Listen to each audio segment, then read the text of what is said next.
Please join me in invoking the Buddha's name 3 times. Namo Shakyamuni Buddha. Namo Shakyamuni Buddha. Namo Shakyamuni Buddha.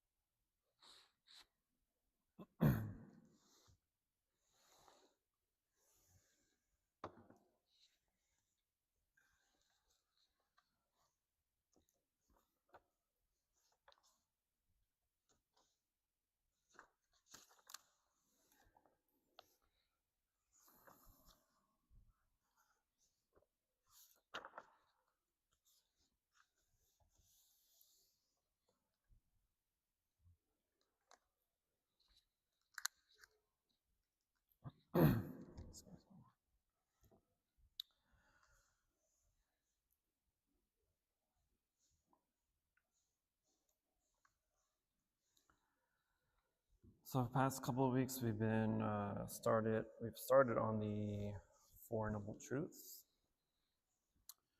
And within the first noble truth, that life is suffering. Don't forget that.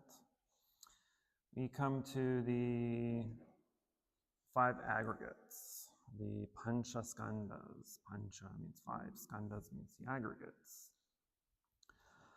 Obviously, we won't get through all of them today, but hopefully we'll get through at least one.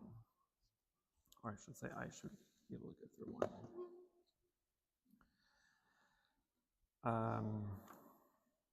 So we'll go ahead and realize how tiny my handwriting was. So skanda, or kanda in Pali, skanda, is typically translated as aggregate, right? Meaning that's a composition or composite of particles, right? It's a heap. Because skandhas are categories of, or groups of phenomena kind of heaped together for the sake of reference. So if we do a simple exercise of just touching your face, right? So touch your face, feel what's happening here, right? So if you feel this, right? If you touch your face, that if we feel that as solid, as real, as undeniably you, right? There's no question. You feel yourself. You're like you know you're touching yourself, right? You know what I mean, right? You feel body. And the Buddha said that sensation, that certainty, that sense of I'm here, right? All of it is constructed. It's temporary. It's not yours. But the body you had at breakfast, for instance, is already gone, right? Our intestinal lining typically replaces itself every, few days? And our skin every few weeks. And so, and our most of our cells are in constant flux. So you're not the same body that you left your home this morning, right? You may not be the same body that when you got here a few minutes ago or half an hour ago. So which body is you? So what you call you isn't really a thing at all, right? It's 5 temporary processes working together to create the most convincing illusion in existence.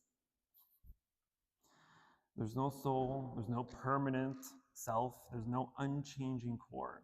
Just 5 aggregates mistaken for a person. But if we are able to at least truly understand this deeply, right, that will change everything. Because your suffering, your anxiety, your endless attempts to defend or to improve yourself are all based on this fundamental mistake, this mistaken view. So if we go back to the Buddha's experience before he became a Buddha, right? As Siddhartha, right? For 6 years he spent practicing austerities and going through different types of spiritual practices, pushing his body to the limits, right, to the edge of death. But nothing worked.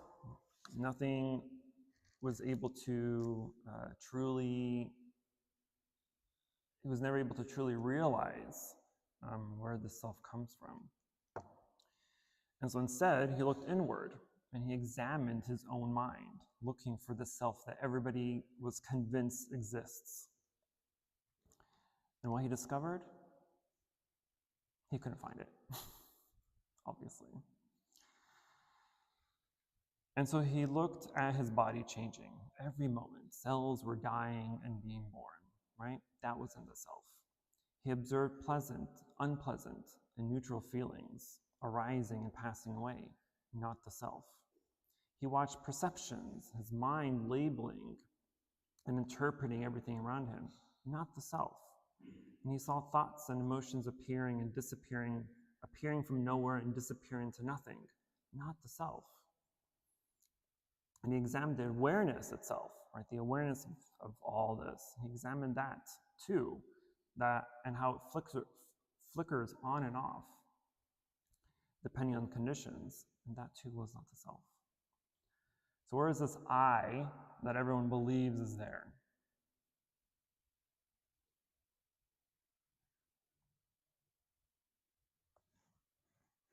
Spoiler alert, there isn't one. So what exists then, right? What you actually are is simply just the 5 temporary processes working together, the 5 aggregates, the 5 skandhas. No permanent essence hiding beneath it, no soul observing them, no unchanging core putting them together, right? Just 5 processes creating the convincing appearance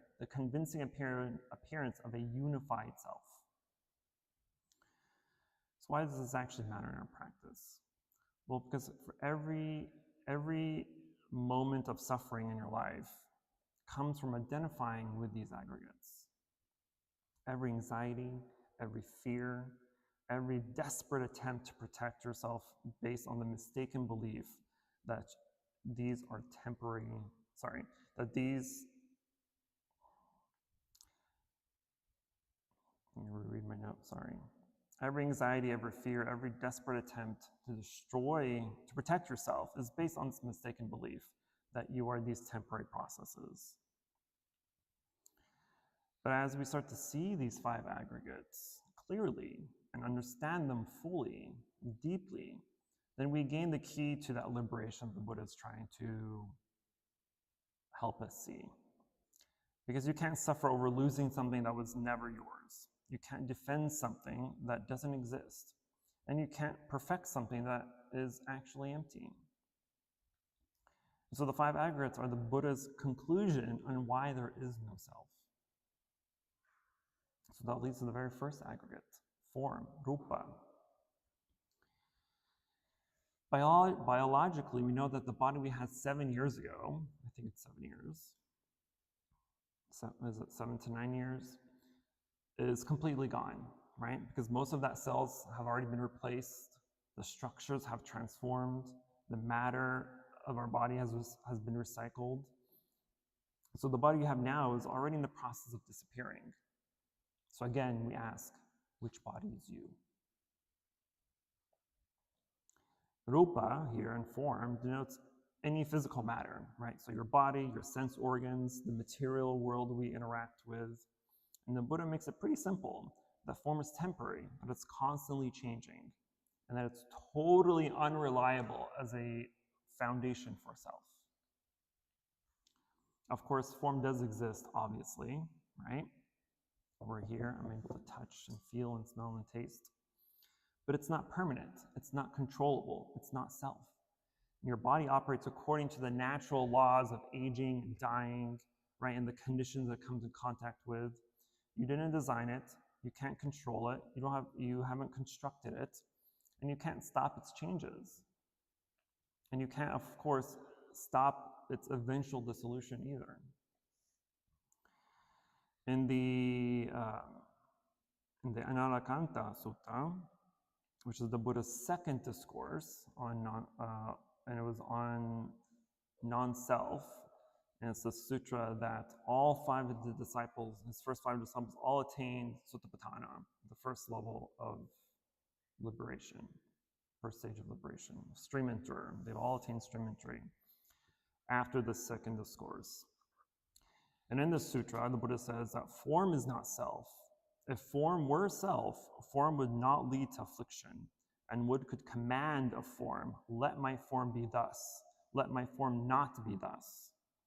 But because form is not self, form leads to affliction, and none can command of form, let my form be thus, let my form not be thus. So if the body were truly you, right, you would have complete control over it. But you don't. And yet, look at how we treat the body. People treat the body, right? They spend billions of years doing cosmetic surgery, for instance, right? Or using filters or photo editing apps, right? Why? Because we identify with a form that's constantly changing. Because the form changes, you want it to be different versus accepting it for what it is. And so when we see wrinkles or gray hairs appearing, right, or just the body itself changing, we feel personally attacked from the body. How dare I get wrinkles? How dare my hair turn gray or white?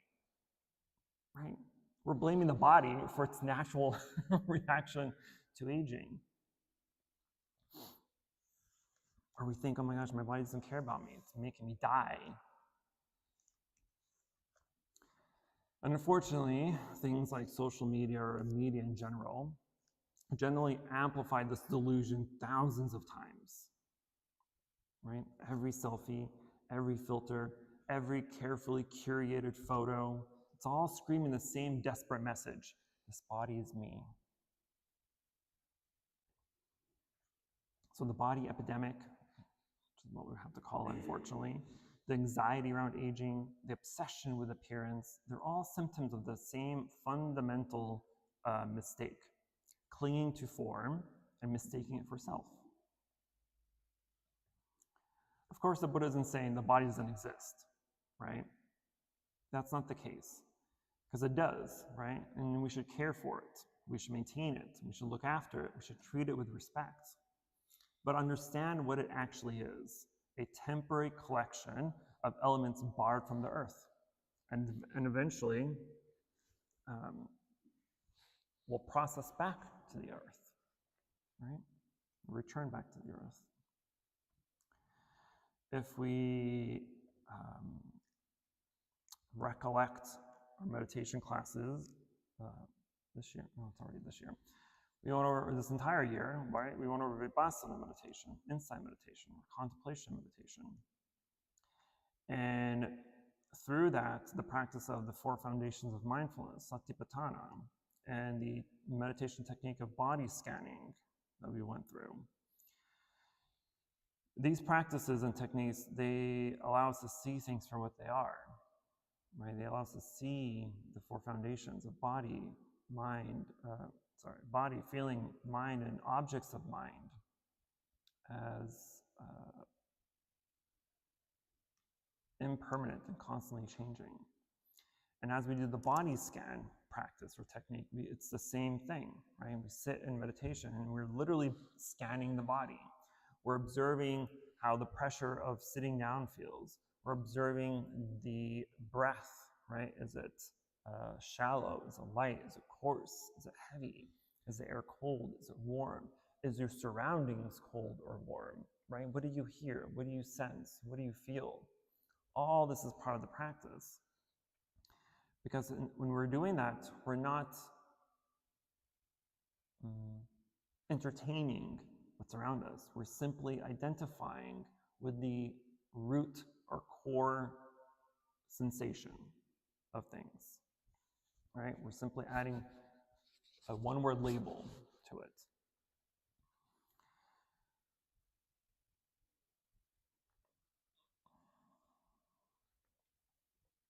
And as we start to go through the practice, the Vipassana practice at least, and we start to sense or see these sensations for what they are, arising and dissipating, right, naturally. There's no force behind it. There's no true control, I suppose, seeing things for what they are, seeing the body for what it is. It's just the body. And we can see a phenomenon in phantom limb syndrome, right? When people feel sensations, even pain in limbs that don't even exist anymore, right? The brain creates body sensations that aren't even there, right? Your physical form, the thing you think is the most solid and real, is partially a neural construct. So the Buddha asked, if your body is constantly changing, which is the real you? Which version is the real you? The infant body, the teenage body, the middle-aged body, the elderly body, right? They're all different, composed of different cells, different structures, different capabilities. So which one is you? All of them? None of them? So the truth that the Buddha discovered is that the body was never yours to begin with. It's temporary and already in the process of returning to the elements. Being able to truly understand this brings a profound freedom to the mind. Because you're able to care for the body without obsessing over it. You can accept changes without having an existential crisis. You can appreciate its functions without identifying as the form. So rupa, the form, is necessary. It's functional. It's also temporary. And it's not you, not yours, and it's not permanent. So form provides a physical basis. But now we have to ask, what activates it?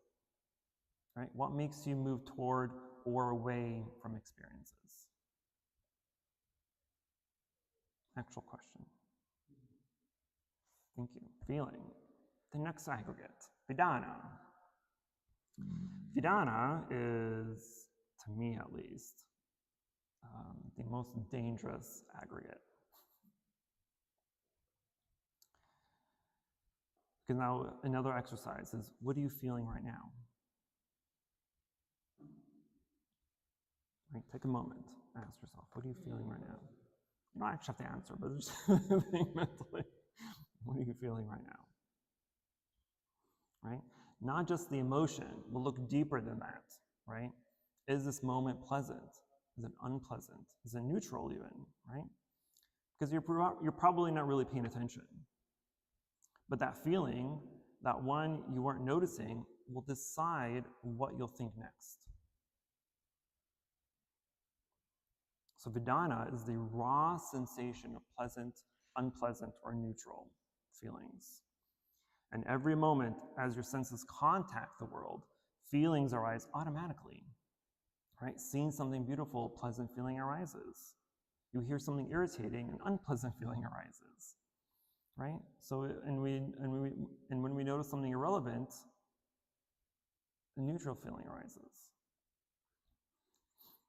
It sounds simple, but the Buddha identified this as the critical link in the chain of suffering, because feelings arise automatically without your choice. And pleasant feelings triggers craving, and you want more of it. Unpleasant feelings trigger aversion, and you want it gone. Neutral feelings will trigger ignorance, and you just ignore it, and you let it go. Or not even let it go, but you just don't care about it, which is still a feeling. So you look for something, and we look for something more interesting. And this reaction, this automatic response to those feelings, create your entire experience of suffering. And this links directly to dependent origination, paticca samuppada. And feeling is one of the crucial links in that chain, because contact leads to feeling, and feeling leads to craving. Craving leads to clinging, and clinging leads to suffering. And if we break that chain of feeling, then everything changes. If there's one link we need to break of the 12 links, it's feeling. Unfortunately, most people live in autopilot, right? Something pleasant appears and we grab it. We hang on to it. We want more of it. Something unpleasant appears and we push it away. We ignore it. We try to get something different or something to replace it. And if something neutral appears, we scroll past it, right? Millions and millions of times, right? So your entire life is being controlled by the second aggregate, and you don't even know it. Going back to the example of social media is literally engineered to hook your Vedana, to hook you on your feelings.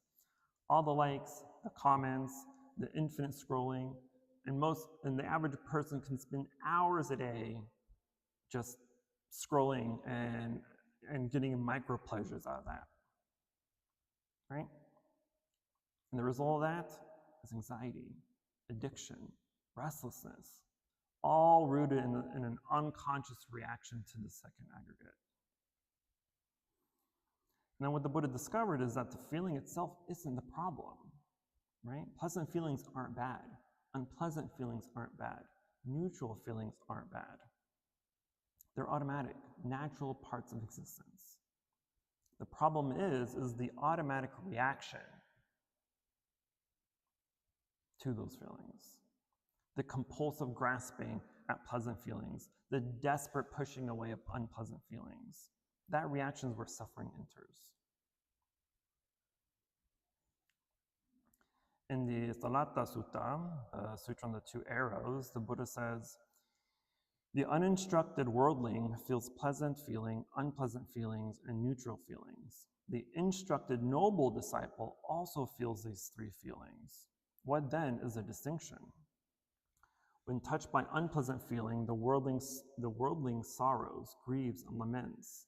The feelings, he feels two pains, physical and mental, like a man struck by one arrow, then struck by a second, feeling the pain of two arrows. The best example of this is when someone insults you, right? That's an unpleasant, when someone insults you, an unpleasant automatically arises, right? That's the first arrow. Then your mind adds to it. How dare they say that? Who do they think they are?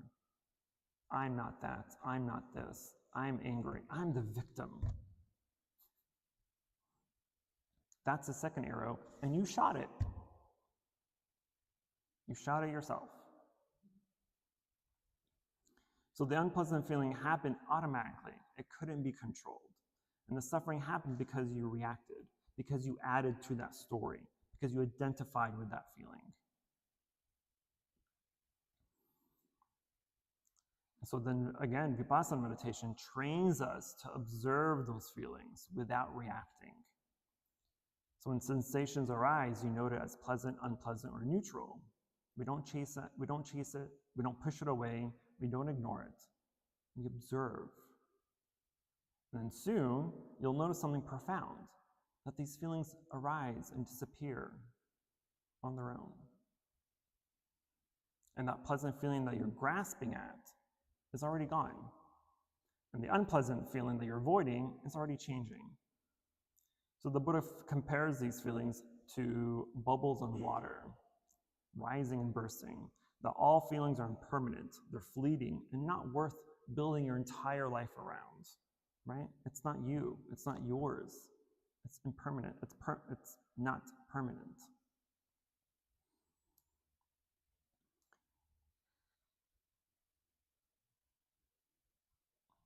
And again, if you go back to how you're feeling right now, right, that the feeling controlling you isn't even chosen by you. It arose from the conditions that it arose from conditions, and you're being puppeteered by Vedana, by the feelings, without even knowing it. So the pleasant feeling could arise without the desperate grasping, the Buddha says. An unpleasant feeling could arise without panicked avoidance, and you could experience sensations without being enslaved by them. That's the feeling the Buddha discovered. That's freedom the Buddha discovered. Not eliminating feelings, right? Because that's obviously impossible. But by seeing them clearly and understanding their nature and refusing to be enslaved.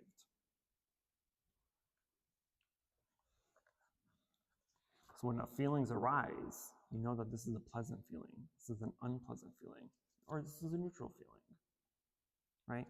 Don't mistake these sensations or these feelings by emotions, right? Those are two different things. We'll get to emotions later. But Vedana as feelings is only in three categories: pleasant, unpleasant, or neutral.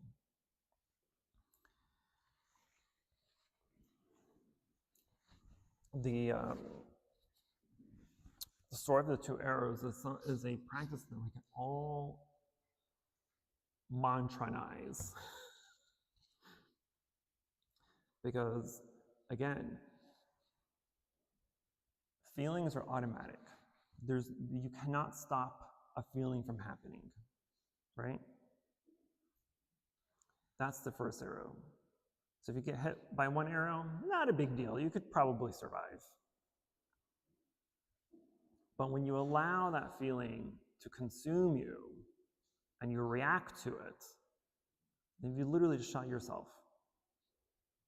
Not twice, but multiple times sometimes, depending on the severity of how much you obsess over your reaction, right?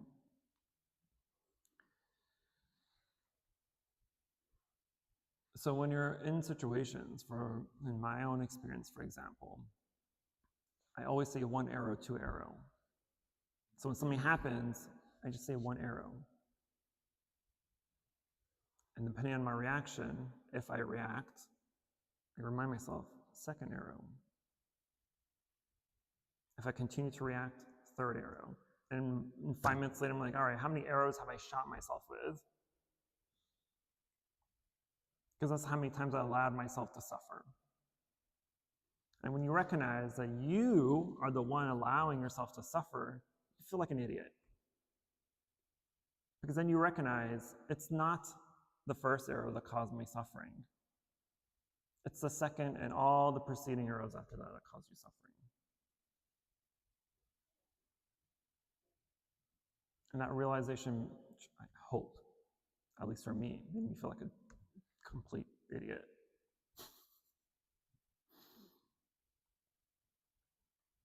But that's the kind of the freedom that comes from the realization of the 5 aggregates. And the 5 aggregates, in its conclusion,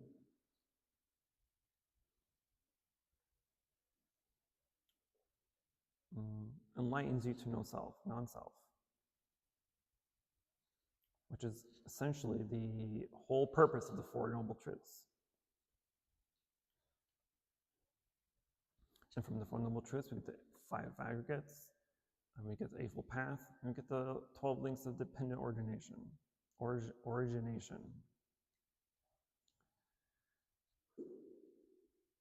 And by the realization of all those combined in tandem, we come to the freedom that we all desperately seek.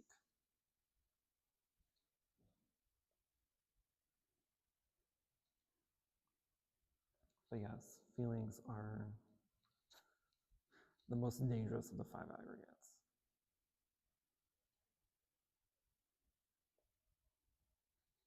Not just the feeling, but the reaction to those feelings.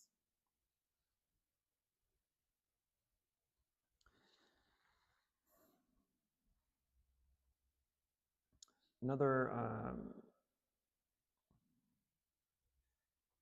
aspect of feeling, or Vedana, is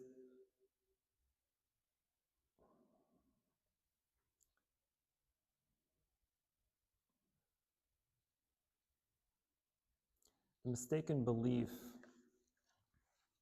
how we feel about things too. For instance, let's just say you assume that you love chocolate cake, right? You've convinced yourself your entire life that you only love chocolate cake. And so when a different flavor of cake is presented, like this is the most disgusting thing I've ever seen or tasted in my life. In reality, it's not, right? It's simply a different flavor. But because you've convinced yourself that this is chocolate's the only flavor you enjoy, that you take away any possibility of enjoying something else. But this is also with mistaken views, mistaken ideologies, right? Likes and dislikes, preferences. The list goes on and on and on, right? I can guarantee you can probably think of a handful of things on that list of yours, right? What in your mind have you convinced yourself that you only like this and nothing else? Or that you prefer this over everything else? Right? That list is endless. But when you come to the recognition that even though you may not like vanilla, it doesn't mean you have to hate it. It doesn't mean you have to despise it. It doesn't mean you have to be averse to it. It's just there. Take the experience for what it is. You don't like it, so what? Same thing with people. That's our biggest folly. Is if you don't like someone for whatever reason, right? How many of, especially coworkers, right? Since I think we all can appreciate this example. There's always one. We have at least one coworker that we do our entire best to avoid, right? Maybe you don't have one anymore, but in the past at least, you may have had a coworker that you just did absolutely, you would start a war just to avoid talking to them. Or a neighbor, right? But when those situations arise, whatever situation, any situation that causes your mind to make a decision, Vedana is playing its game. If a decision has to be made, yes or no, like or dislike, comfort or discomfort, love or hate, whatever it may be, Vedana is in play. If Vedana is in play, the entire experience is an illusion, is false.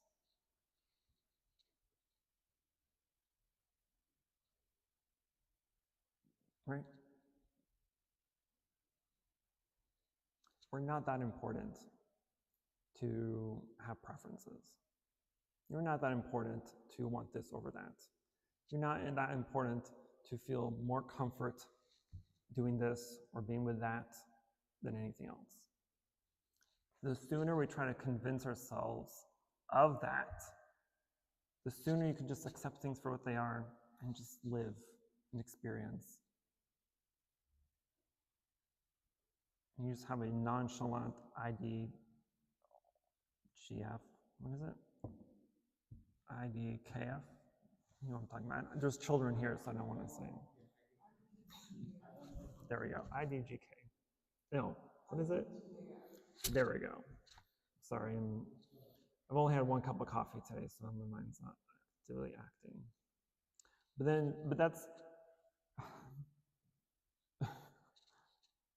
not the ultimate realization you want to have is not caring, right? But that's kind of the predecessor to ultimate freedom. But you do have to get to a point where you really just don't care, right? I've said it many times, I don't care about anything. Not in the sense where I don't care about someone's well-being, right? It's not that kind of not caring. But it's the not caring of, I don't care what you think. I don't care what you're saying. Your opinions mean nothing to me. Your likes and dislikes and hates and loves and preferences, I don't care about that. It doesn't, why? But nor should you. Nor should you care, is what I mean. But then you also have to ask yourself, why do I care? Why do I prefer this over that? Why do I like this over that? Why do I automatically go to Kirkland water versus one other brand of water, right? All these feelings, all these Vedanas are enemies. Okay, I'm gonna stop talking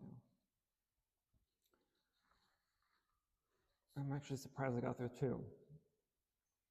Good for me. Questions, concerns, emotional outbursts. Yes, ma'am. So, with the concept of using one arrow to either positive and yes. Because a positive feeling, even though it's positive, could lead to craving, right? Or clinging. And that's what we're trying to avoid.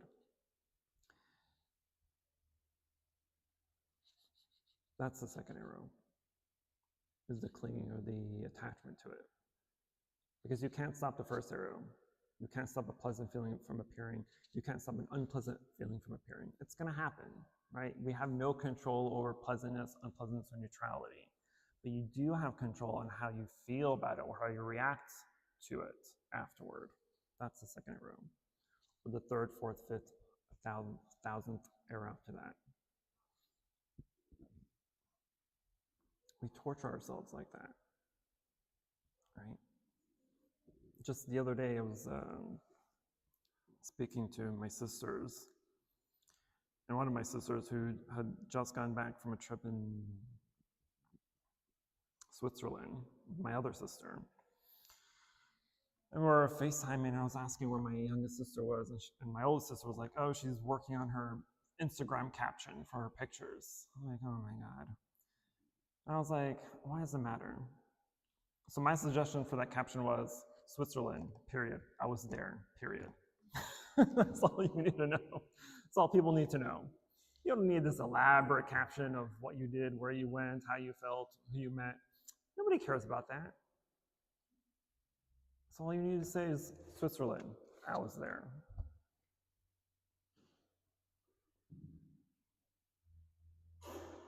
So it's now that I think back of it, I'm like, she was shooting 12 more arrows after that first arrow. Spending, I don't know how many minutes spending thinking about what to say. When in reality, no one cares. Literally no one cares about anything you have to say. Social media wise. People will like or comment, but I guarantee you they'll forget about it in 24 hours. So what was the point? Where does obsession come from? Why is there obsession in the first place? Good question. Any other questions? Say again? Three different categories. Yes. Pulse is like, yeah, you like it, it's pleasant. Mm-hmm. And lust or attraction or manic, and aversion when you get angry. And neutral is like, yeah, you're neutral. But then the lust feeling or the feeling causing hoarding, like people just keep attached to things like you give an example of chocolate. If you collect very close, but you go towards hoarding these things, physical memories, and most of the time, lightness, like chocolate, for example, comes from that kind of feeling you had when you had good times at some point in time, and then always mind the chocolate cake.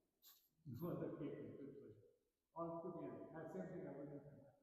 Right. But which category you put that holding, or you can hold the things like which is not causing like anger or loving or feeling. Yeah, it's still like you can't hold it. You're holding it. You collect the baggage. When you're hoarding, think of it this way: when you're hoarding, you're doing what? Or what are you trying to ask you without saying the word? I want you to respond with wanting. It's attachment. It's wanting. No. The act of hoarding is wanting stuff. It's just you go back and then you say, oh, I might use this at some time. You don't want it, but you want to really get rid of it. Like all this, you want to empty your life. But then you think, oh, you need to use it. Right? So that is, or it might be useful some other day. That's still.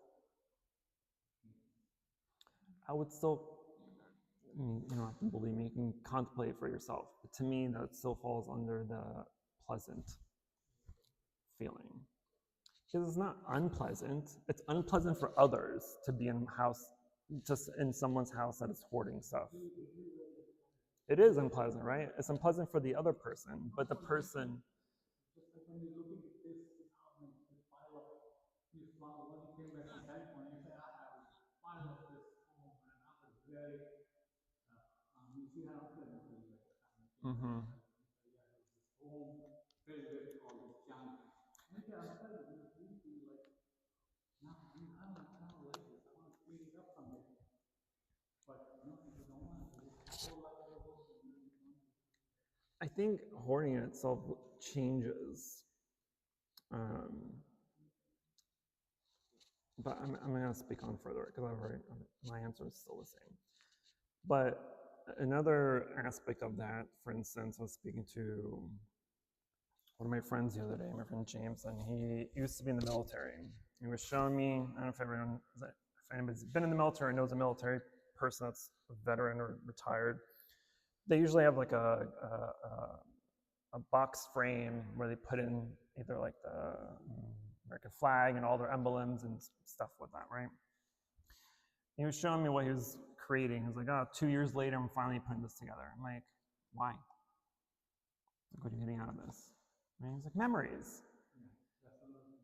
And I'm like, memories? I was like, memories are mind-based. Memories are always there, right? The memory isn't in the items that you're keeping, right? They're just triggering the memory, but the memory always exists. I was like, if you think about it, I was like, you're with your wife because of you being in the military, right? You have a whole family, you have a whole life together because of that memory. You don't need the stuff to see it. You're living it, right? The house that you're in, the wife that you have, the family that you have, the things that you have, all this is a result from this one memory that you're trying to hold on to and box and frame for the world to see, right? All you're doing at this point is proving that this life existed when you're already living it in the present moment. Why do you need a past to remember? Why do you need a past to prove it that it happened? Right? So to me, hoarding kind of reminds me of that. Not entirely, but to me, I think it falls under the same category. Okay, I'll speak about later. But hoarding will come up actually. I have an example of it in perception. Also dependent on your form or these like urban perception. So the feeling of temporary, but what you eat, what environment you are in, and where you are. It kind of all depends on that creates the form creates the feeling. So that's what I think. Form doesn't create the feeling. Contact creates feeling, right? So you sense contact. When you see something beautiful, you have a feeling of pleasure. You see something ugly, you have a feeling of unpleasantness, right? So it's the contact, but you need form, obviously, right?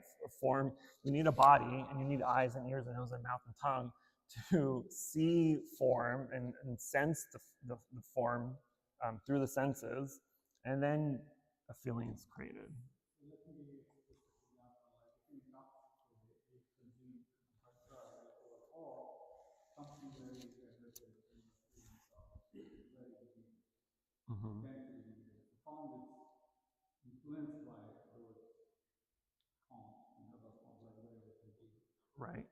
So that's why I would recommend that. You take Correct. So there could be other things too, like what we see, what we consume, what we touch, all five senses. All five senses basically educate or activate. Right. Because if we follow the list from the 12 links, right, I'm going to read out the 12 links. 12 links are ignorance, volition, consciousness, name and form, or mind and body, the 6 senses, contact, feeling, craving, grasping, becoming, birth, and then old age and death, right? So to your point, form doesn't have to exist first. We have to have form, obviously. But from form is born the senses, the 6 senses, and from the 6 senses born contact. And from contact, feeling is born, and from feeling, craving is born, right? But yeah, form is necessary. But imagine you have no form, then where's the feeling? Which is the last link, death. There are sequences. How isolated sequences from have this Right. Right. Yes, Miss Stephanie.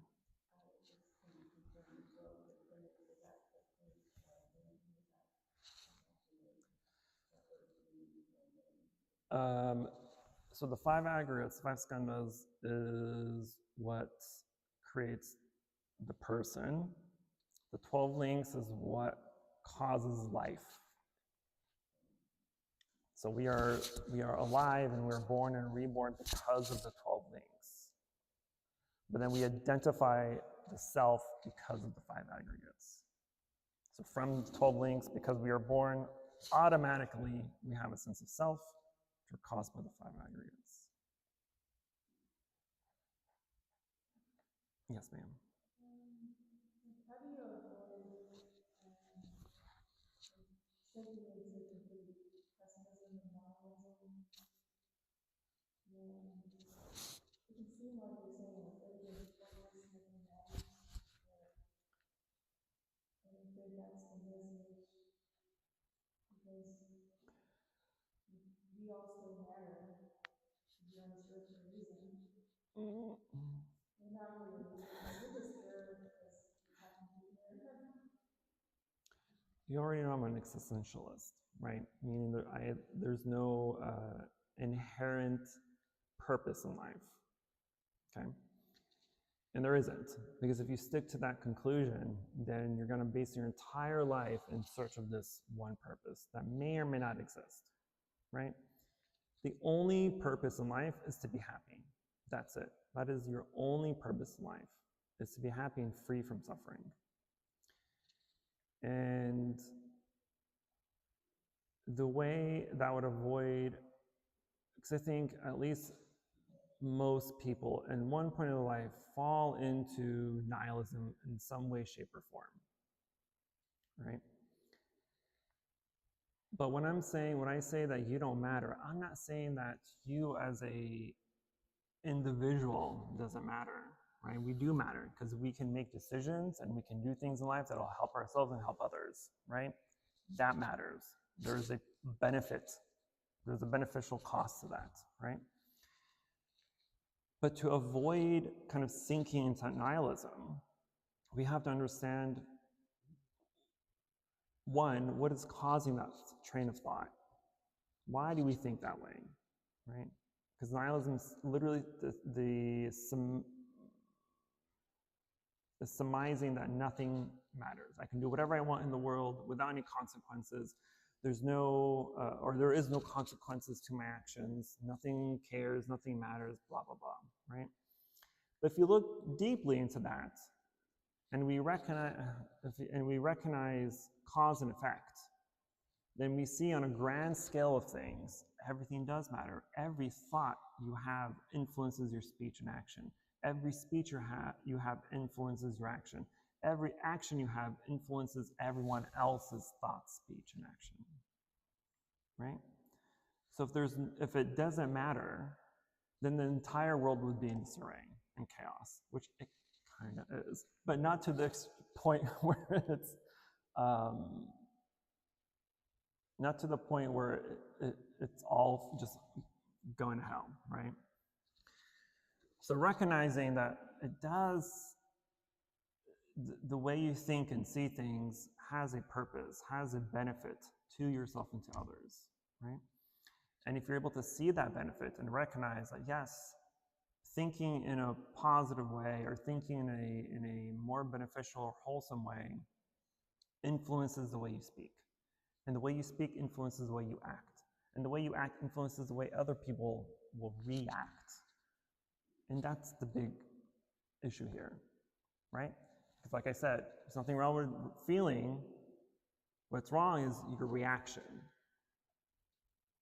And so if you're not reacting correctly, then other people won't react correctly. And if other people won't react correctly, then the whole domino effect happens and the whole world is acting incorrectly. And we all just kill ourselves. That's not what we want, most of us. You already, getting on my high horse, they already know I want the world to end. Like that, hard reset is what I want. But that's obviously unrealistic, right? Because it's not going to fix anything. Because humans are just naturally kind of dumb sometimes, right? So even if we were completely annihilated, we're going to come back. The whole process is going to repeat itself again, right? Just in a different time and place. So there's no real benefit to a reset. And so instead, we have to do what we can do right here and right now. How are you going to react to things? How are you going to benefit? How are you going to make things better?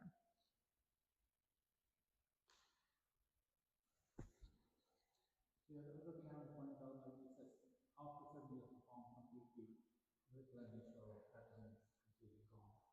And when the form is gone, the feelings automatically come. So most of the times when you have 7 years or sometimes even shorter period of time, so whether you're violent or you're keeping in violence at this time, if over a period of time it could be completely full of happiness. So that's how the feelings are. You are not today, you are, and then 7 years later, so the feelings completely gone. Yeah.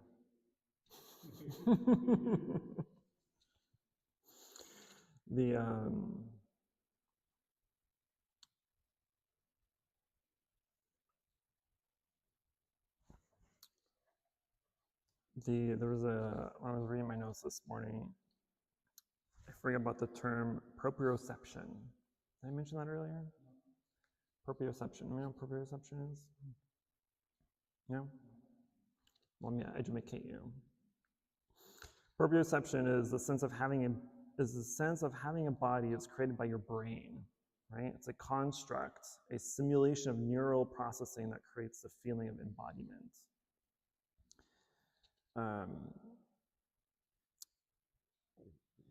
And this kind of goes back to, we'll get into more of that when we get to perception, right? Because perception is the way we see the world. And the way we see the world is unfortunately wrong. Proprioception has become a new regained favorite word. I forgot about that. Proprioception. All right. Time for one more question.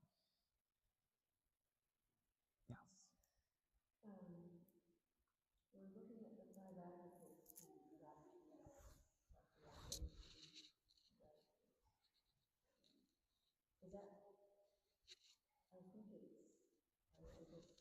I just saw myself as captured where every choice I make seems to bury me in a new identity. Mm-hmm. Isn't rather than gratitude, apparently like our bodies as identities must exist. Is it better to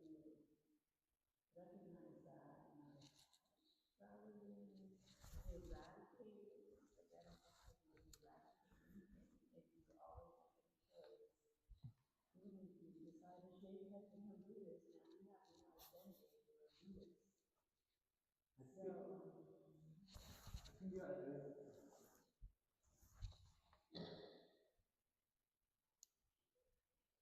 The eradication here isn't the eradication of identity. It is the grasping at the identity, seeing it as permanent, as unchanging. So if your entire belief is, I'm Stephanie, and I'm never going to be anyone but Stephanie, that's clinging to your identity, right?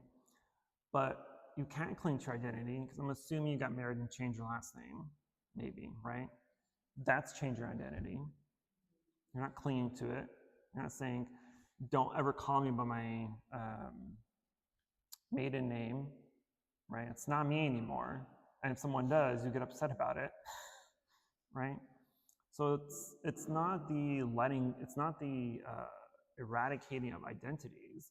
It's just the not clinging to them.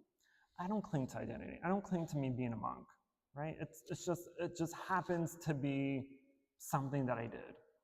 But I don't hang on to it.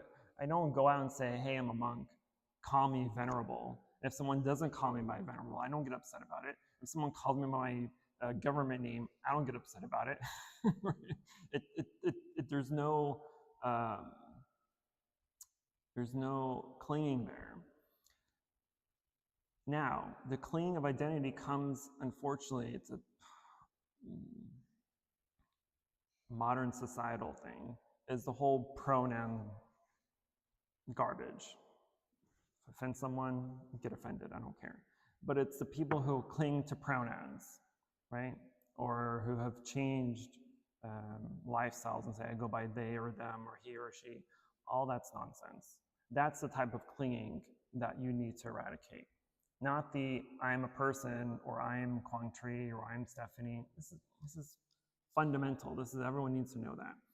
But if you identify with something where you're forcing that change to occur for everybody else, and you get upset for that change to not occur by everyone else, that's when it needs to be dropped.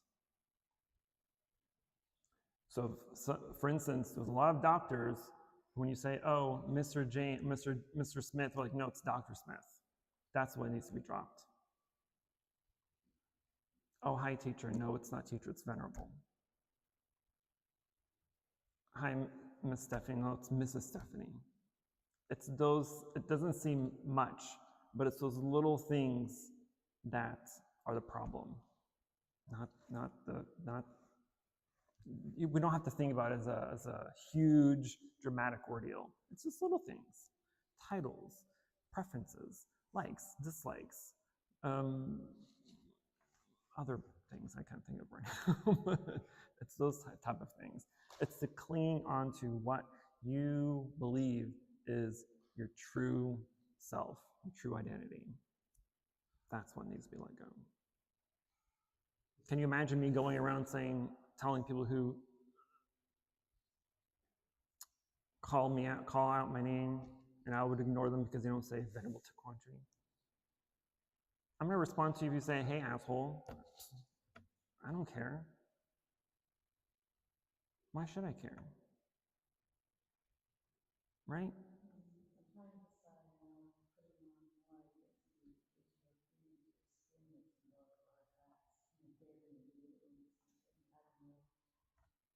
No. More is never good. Less is more. Less is more. Yes. Yes. So the ability to flow from identity is really what's matters. The way that I've thought about it before is like seeing yourself as nobody, and the identity comes like the mass. When you like flow freely through them, like you're saying, all those choices that I have, they put me in this new identity. It's like, no, it's not a bad thing, but you just kind of take it off, put on, take off, put on. You flow through and you don't have to. So that would be more like just flowing and rather than following. It's acceptance, right? And I see this is the perception about your own identity.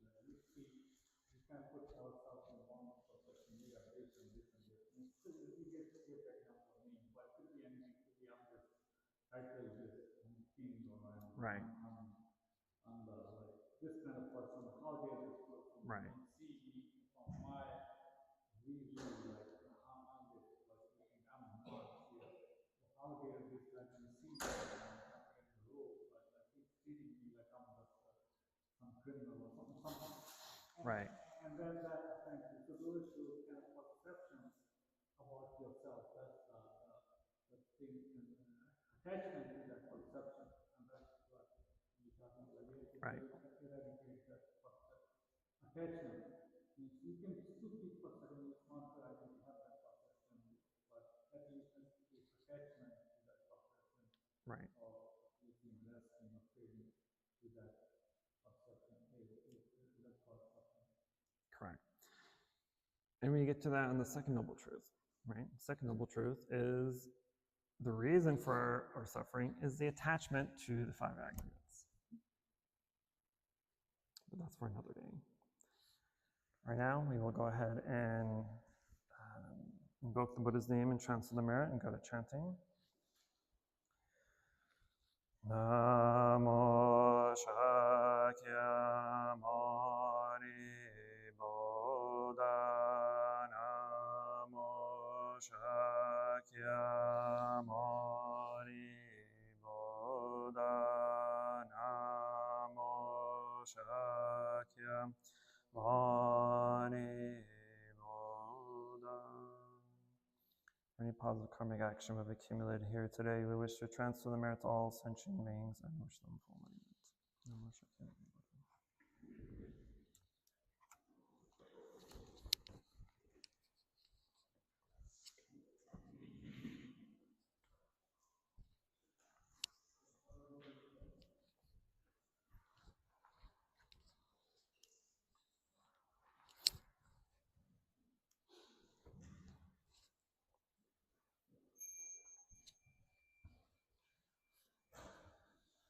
Doing both.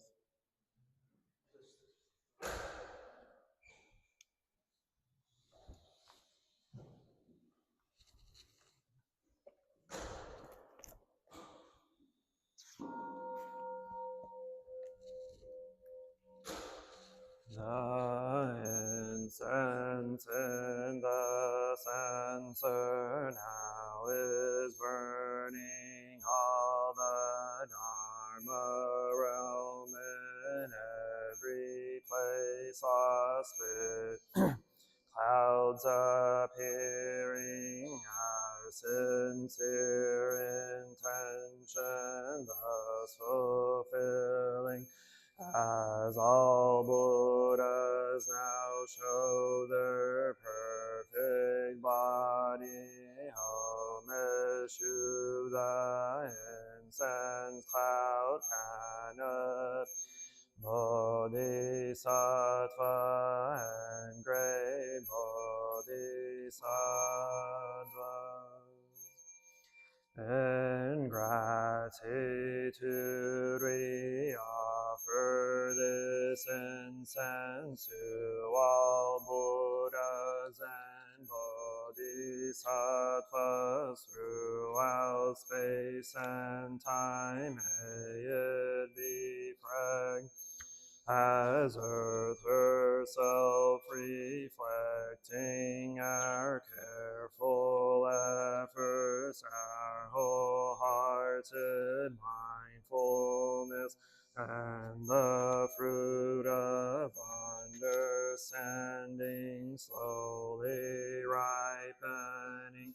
May we and all beings be companions of Buddhas and Bodhis.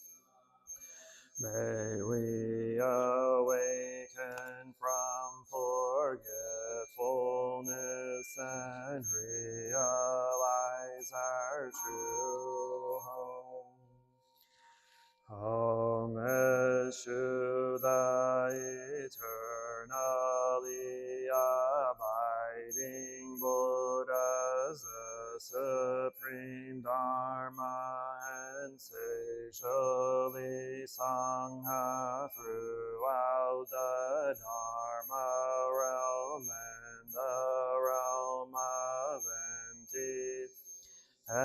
3 periods of time.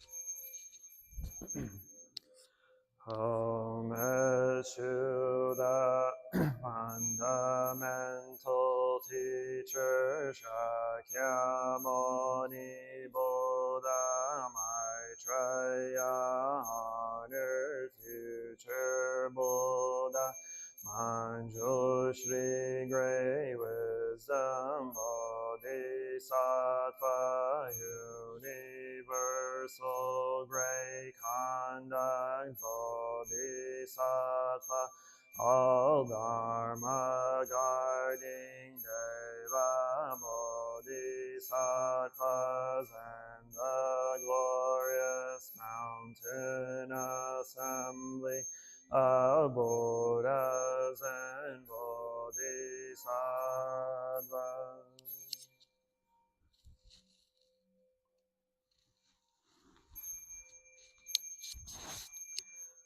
Om Eshu Amitabha Buddha in the land of ultimate bliss, Avalokiteshvara, great compassion Bodhisattva, great strength Bodhisattva, sword great vow Bodhisattva, and the assembly of great pure sea like Bodhisattva.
The unsurpassed, profound, and wonderful Dharma is difficult to encounter in hundreds of millions of eons. I now see and hear it, receive and uphold, and I vow to fathom the Tathagata's true meaning. Namo Shakyamuni Buddha, Namo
tab 4, page 68.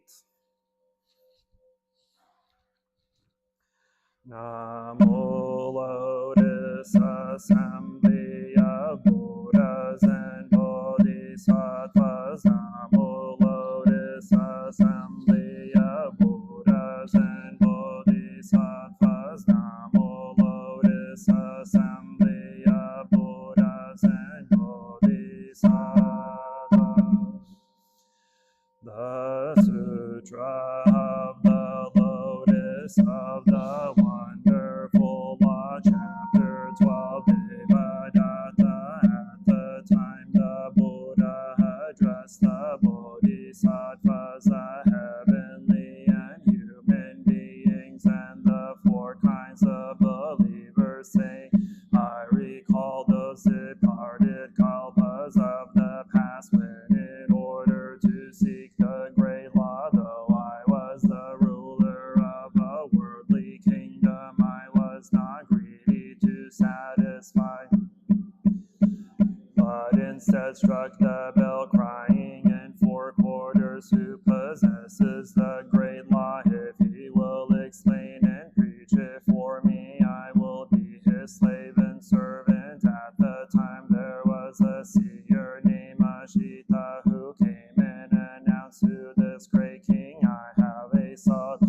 and wonderful law, rarely known in this world. If you will undertake religious practice, I will expound it for you. When the king heard the seer's words, his heart was filled with great joy. Immediately he accompanied the seer, providing him with whatever he needed, gathering firewood, fruit, and wild rice, presenting them at appropriate times with respect and reverence. Because the wonder was in his thoughts, he never flagged in body or mind for the sake of living beings. Everywhere he diligently sought the great law, taking no heed for himself or for the gratification of the five desires. Therefore the ruler of a great kingdom, through diligence, was able to acquire this law and eventually attain Buddhahood,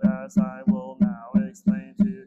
The Buddha said to the monks, the king at the time was I myself, and the seer was the man who is now Devadatta.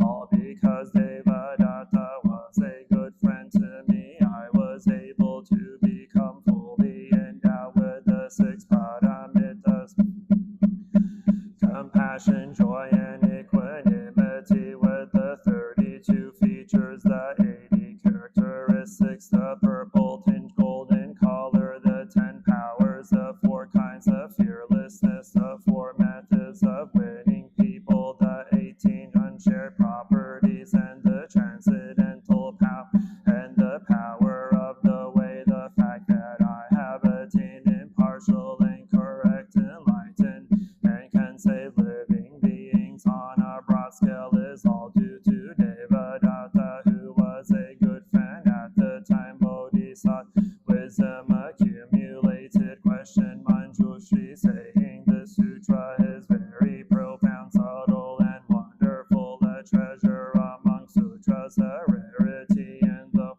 are there perhaps any living beings who by earnestly and diligently practicing the sutra have been able to attain Buddhahood quick? Manjushri replied, there is a daughter of the Dragon King Sagara, who has just turned 8. Her wisdom has keen roots, and she is good at understanding. She has mastered the Dharanis, had been able to accept and embrace all the storehouse of profound secrets preached by the Buddhas, has entered deep into meditation, thoroughly grasped the doctrines, and in the space of an instant conceived the desire for Bodhi, and reached a level of no regression. Her eloquence knows no hindrance, the beings with compassion as though they were her own children. She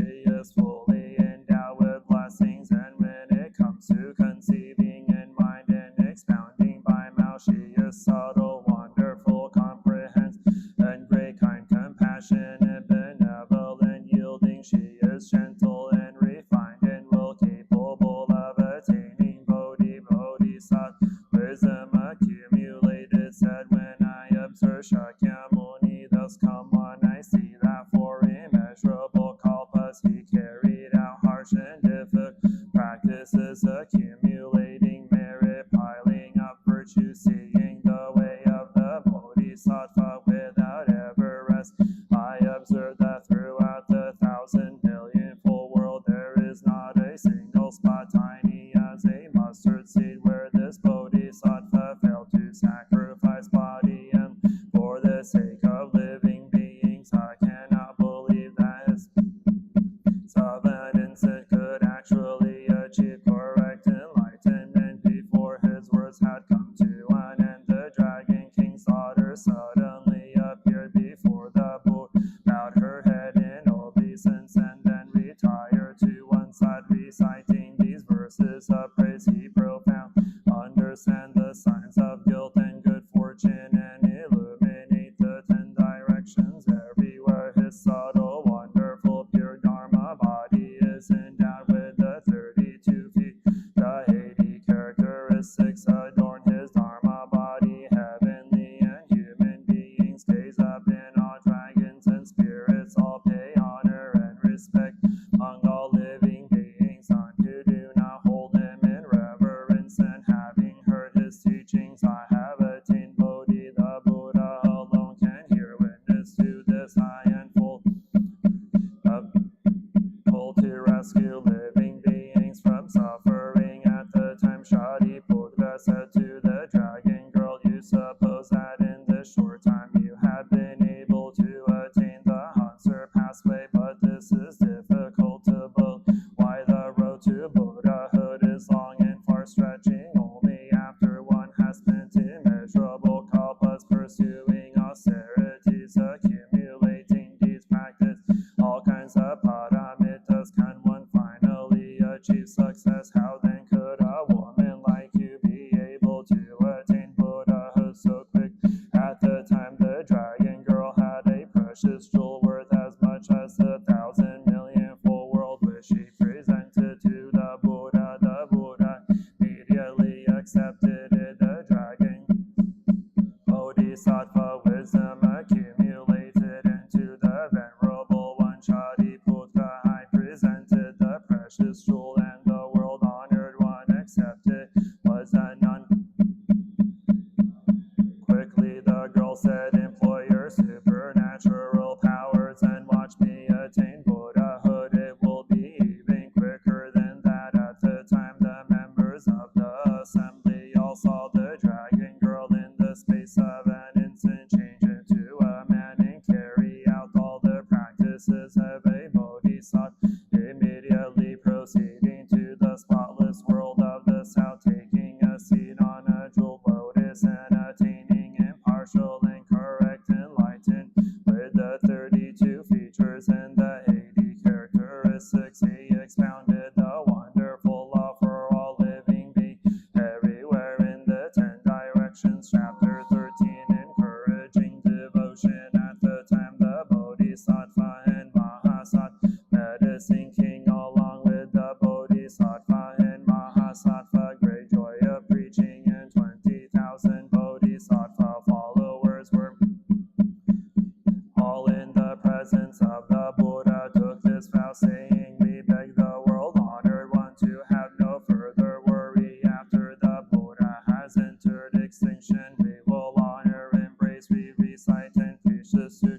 Living beings in the evil age to come will have fewer and fewer good roots. Many will be overbearingly arrogant and greedy for offerings and other forms of gain. Increase the roots that are not good and moving farther away from emancipation. But although it will be difficult to teach and convert them, we will summon up the power of great patience and will read and recite the sutra, embrace, preach, and copy it, offer it, solve alms, and never begrudging our bodies or lives. At the time in the assembly, there were 500 arhats who a prophecy of enlightenment. They said to the Buddha, world honored one, we too will make a vow in lands.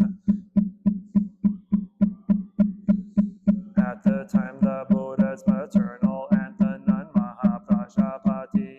6,000 nuns who accompanied her, some still learning, others with nothing more to learn, rose from their seats, pressed their palms together with a single mind, and gaze up at the face of the honored one, their eyes never leaving him for an instant. At the world honored one said to Gautami, why do you look at the dust come one in that perplexed manner? In your heart are you perhaps worrying that I have failed to mention your name among those who have received a prophecy of the attainment of Anuttara Samyak Sambodhi? But Gautami, I heard your general statement saying that all see such a prophecy. Now if you would like to know the prophecy for you, I will say that in ages two, amid the law of 68 thousands of millions of Buddhas, you will be a great teacher of the law in this man. You will bit by bit fulfill the way of the Bodhisattva until you are able to become a Buddha with the name gladly seen by all living beings. Thus come one worthy of offer of right and universal knowledge, perfect clarity and conduct, well gone understanding, the world unexcelled, worthy trainer of people, teacher of heaven and human beings, Buddha, world honored one, Gautami, this gladly seen by all living beings. Buddha will confer a prophecy upon the 6,000 bodhisattvas to be passed from one to one. Attain Anuttara Samyak Sambodhi. At the time the mother of Rahula, the nun Yashodhara, thought to herself, the world honored one in his bliss, he has failed to mention my name alone. The Buddha said to Yashodhara, in future ages, among the law of hundreds, thousands, and thousands, millions of Buddhas, you will practice the deeds of a bodhisattva, will be a great teacher of the law, will gradually fulfill the Buddha way. Then in a good land you will become a Buddha, named endowed with thousands marks. Thus come one worthy of offerings of right and universal knowledge, perfect clarity and conduct, well gone understanding, the world unexcelled, worthy trainer of people, teacher of heaven and human beings, Buddha, world honored one. The lifespan of this Buddha will be immeasurable as some Kaya Kalpas. At the time the Bodhisattvas joined their voices together and spoke in verse form, saying, we beg you not to work after the Buddha has passed into extinction. In an age of fear and evil, we will preach far and wide. There will be many ignorant people who will curse and speak ill of us and will attack us with swords and staves, but we will endure all these things. In that evil age there will be monks with perverse wisdom and hearts that are fond and crooked, who will suppose they have attained what they have not attained, being proud and boastful, dwelling monks wearing clothing of patch rags and living in retirements, who will claim they are practicing the true way, despising and looking down on all humankind, greedy, and support. They will preach Allah to wide-robed laymen and will be respected and revered by the world as though they were arhats who possess the six transcendental powers. These men with evil in their hearts constantly think of worldly affairs, will borrow the name of forest-dwelling monks and take delight in proclaiming our false saying things like this. These monks are greedy for support, and therefore they preach non-Buddhist doctrines and fabricate their own scriptures to delude the people of the world, because they hope to gain fame and reign. Thereby they make distinctions when preaching the sutra, because in the midst of the great assembly they constantly try to defame us. They will address the rulers, high ministers, Brahmins, and householders, as well as the other monks, slandering and speaking evil of, saying these are men of perverted views who preach non-Buddhist doctrines. But because we revere the Buddha, we will bear all these evils, though they treat us with contempt, saying, you are all no doubt Buddhas. All such words of arrogance and contempt we will endure and in a muddied kalpa. In an evil age there will be many things to fear. Evil demons will take possession of others, and through them curse, revile,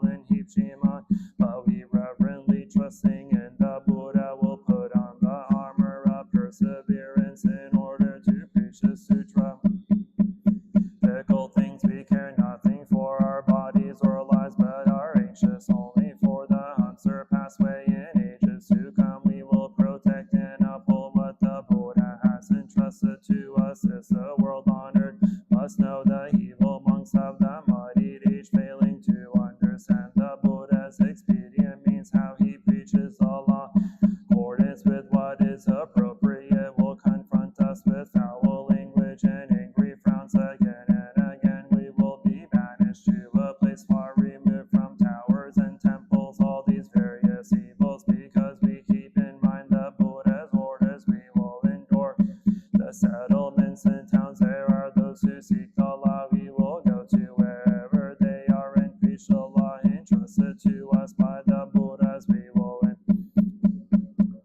One facing the assembly without fear, we will preach the law with skill, for we desire the Buddha to rest in tranquility in the presence of the world honored one and of the Buddhas who have gathered from the 10 directions. We proclaim this vow, the Buddha must know what is in our hearts.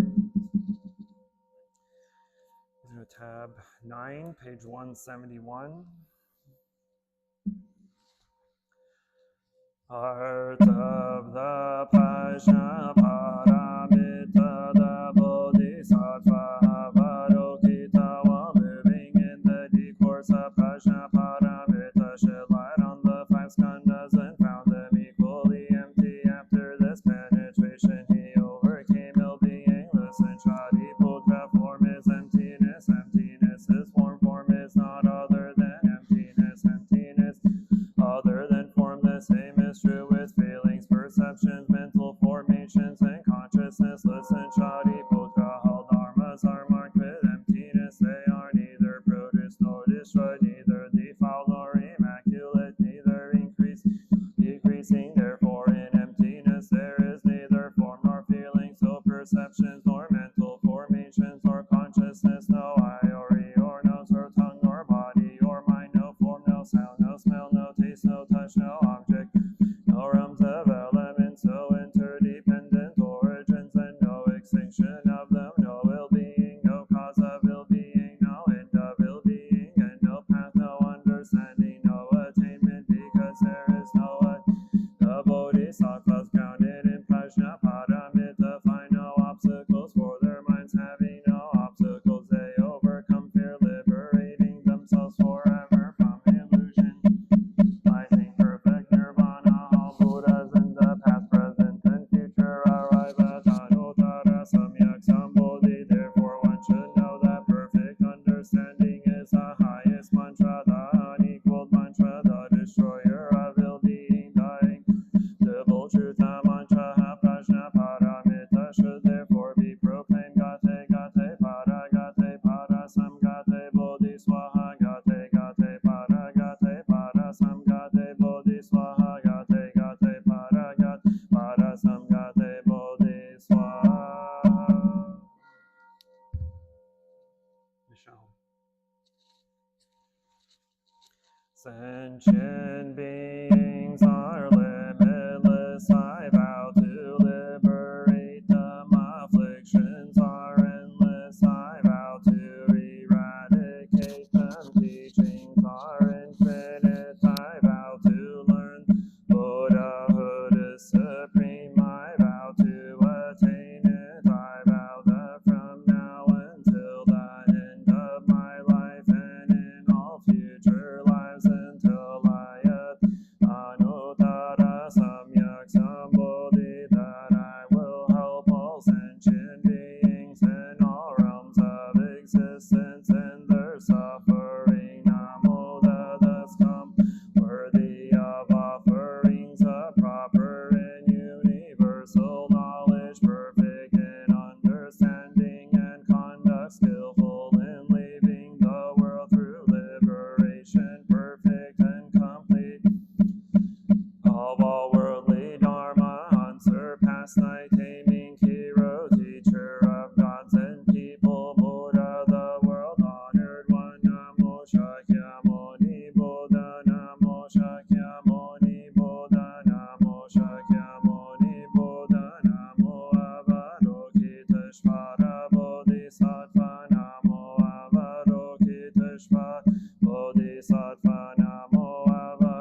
bodhisattvas, Namo great pure sea like bodhisattvas, Namo great pure sea like bodhisattvas, Namo deva guarding bodhisattvas, Namo deva guarding bodhisattvas, Namo deva guarding bodhisattvas.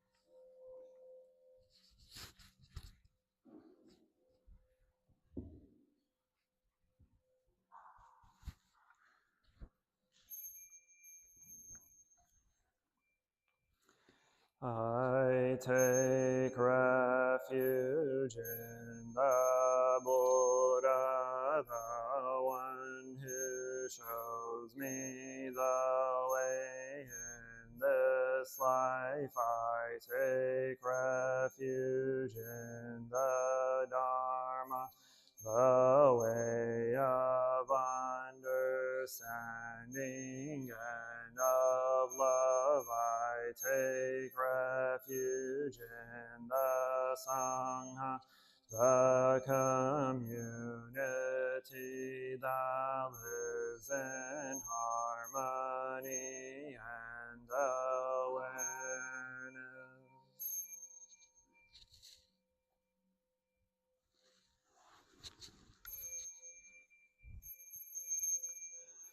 Dwelling in the refuge of Buddha, I clearly see the path of light and beauty in the world. Dwelling in the refuge of Dharma, I learn to open many doors on the path of transformation, dwelling in the refuge of Sangha, shining light that supports me, keeping my practice free of obstruction.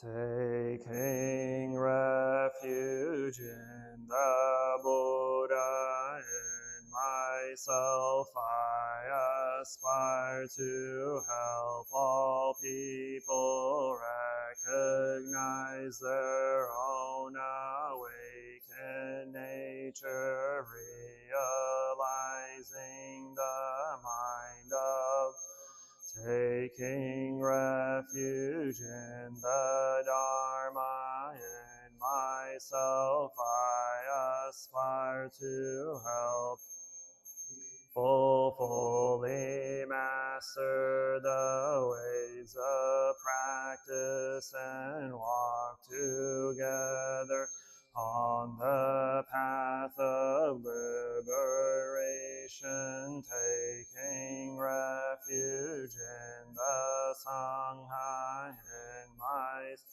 I aspire to help all people build fourfold communities to embrace all beings and support their transformation.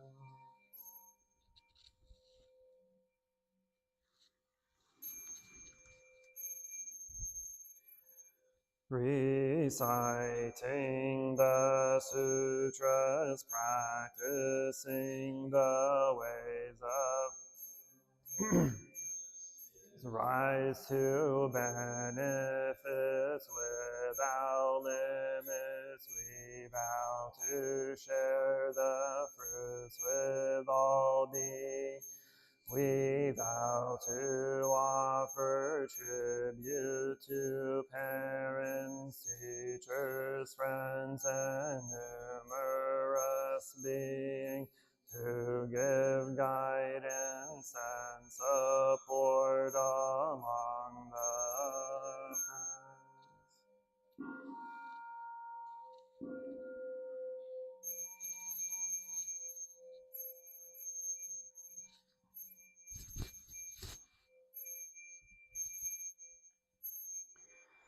Namo Shakyamuni Buddha. Friendly reminder of our Wednesday New Year Eve service at 6:30 p.m. It's this Wednesday, right? Yes, this Wednesday. Please join us if you can. And then, of course, our Lunar New Year is coming up. I don't have the exact date on top of my head, but it's mid-February. So just keep that in your mind somewhere.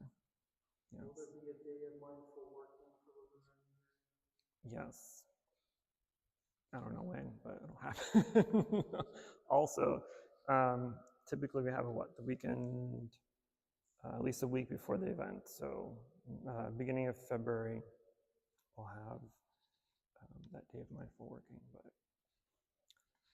too far in the future. We don't care about that yet. Thank you. Namo Shakyamuni Buddha.